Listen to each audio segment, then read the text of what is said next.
Okay guys, next step is sewing, but I did want to show you some of my notions that I use and I have next to me while I'm paper piecing. So I just want to show you kind of my setup and what I have here. I don't normally sew in my kitchen, but the light is much better here, so I kind of have a temporary workspace set up.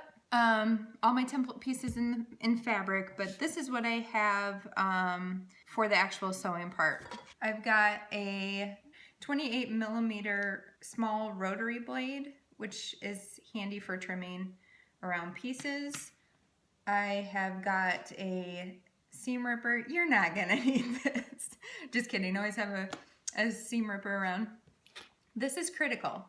This is an add a quarter ruler. It's got a little lip on the underside that you will see it in action, but just trust me, you need this. Got a little pair of scissors and I do have a regular 60 millimeter rotary cutting blade and some pins.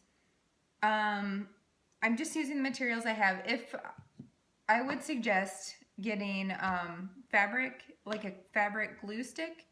Those are really handy for paper piecing. Since I don't have any, I'm just going to use a straight pin, and you can too. But the fabric glue is really slick. Also, you can use any size ruler that's big enough. This is just a 6 by 12 inch ruler. But let's get started. It is handy to have your cutting surface right near your sewing machine. I just have moved my sewing machine up here. And like I said, we're going to start with the center, which is unit I. This is legit paper piecing, so listen up. We are going to, well, first you should notice the letter and the number. The numbers will indicate which order you sew in. The first number is the big red space in the middle, 2, 3, 4, and 5. So my first seam is going to be between the 1 and the 2. This is the side that will be up while we're sewing at the sewing machine, but we want the wrong side facing up to orient our fabrics. So I'm using solids, which I didn't even think. It really makes things easier when you're paper piecing. There's no wrong side. I'm gonna look again for my 1 to 2, and I'm gonna sew on this line. Now here's a tip right out of the gate. I am going to, this is the place where I would use glue if I had any, but I'm going to use a pin instead. I'm going to hold my piece up to a light source to make sure that the seam allowances are covered all the way around. The seam allowances will be shown as the dashed line. So I'm going to line that up, and I am going to stick a pin in here just so we can make sure that the fabric doesn't shift too much. And now I am going to, forgot to tell you about this tool, I wonder why. It is a piece of cardboard, and by the looks of it, it's the nutrition facts for popcorn, which makes total sense. But I just use it for the straight edge and because it's a little bit thick. This is so strange, I bet, to you. But what I'm gonna do, if you can see, align that edge of the cardboard with my sewing line and fold it back. Okay, you with me? Now you need the add a quarter ruler, and you're going to put the lip of that ruler right against the fold in the cardboard, just like that. And now we're preemptively trimming our seam allowances, but in so doing, we are giving ourselves a great chance to line up our sewing piece. So I've trimmed the excess away, we don't need it. We still have our piece of red fabric secured by a pin in the center.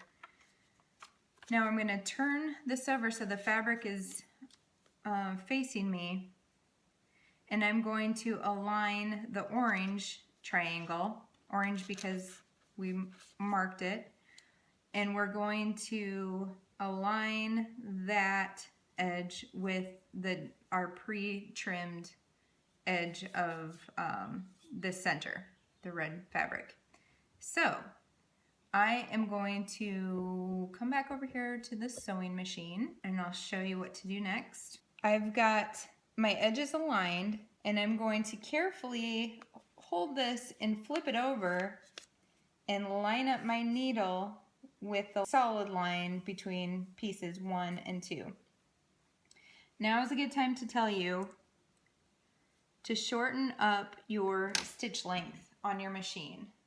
And I like to take mine all the way down to like 1.3, like 1.5 or less is a good place to be. So now I am just going to carefully sew along the line. You can go a stitch or two past the line, that's fine. Here's another tip that's been really helpful. My machine has an automatic thread cutter. I use it a ton when paper piecing. It just makes life easier. Okay, so do you see that seam? I'm going to finger press. I do a lot of finger pressing when I so you can also have a dry iron nearby and open up that seam and apply some heat to that. That's our first piece. So next, I'm going to pre-trim piece 3. Okay, that's my third piece. So I'm going to take my cardboard, get it aligned, fold right back nice and tight there, get my add a quarter ruler, secure it,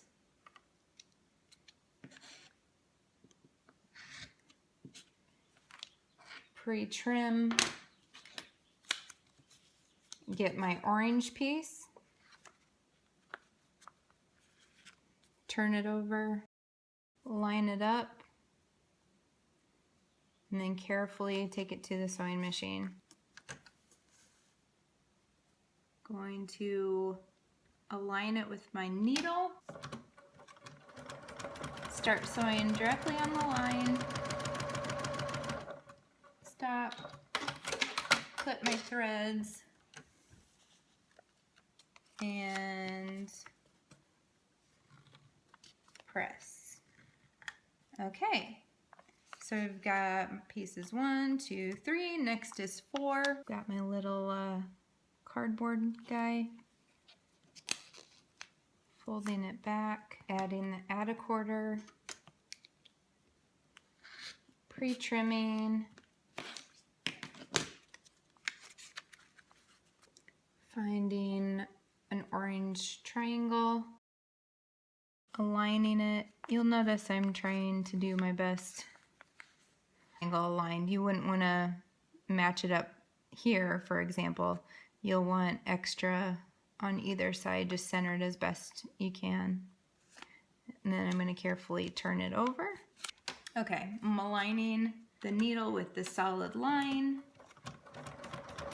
and sewing a straight seam till I get to the end, and then clipping my threads. We only have one more.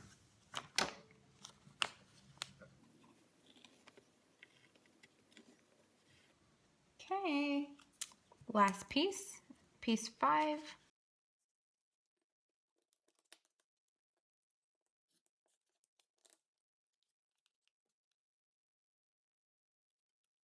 This is also, since I'm standing up and not in my normal sewing environment, my sewing machine, it came with this thing that attaches like so, and you can, when you're sitting, you can use it, you can use your knee to lift and lower the presser foot, which is really helpful when you're paper piecing because you do that a lot.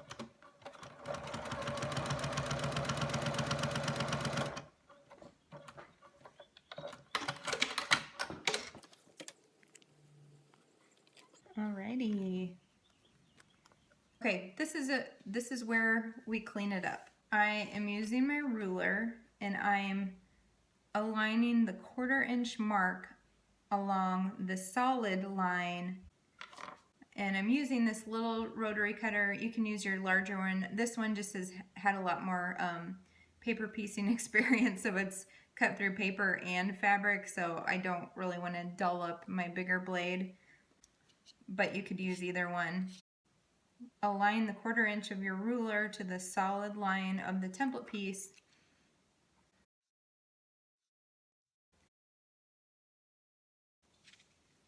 I don't think I said it, but I did take that pin out.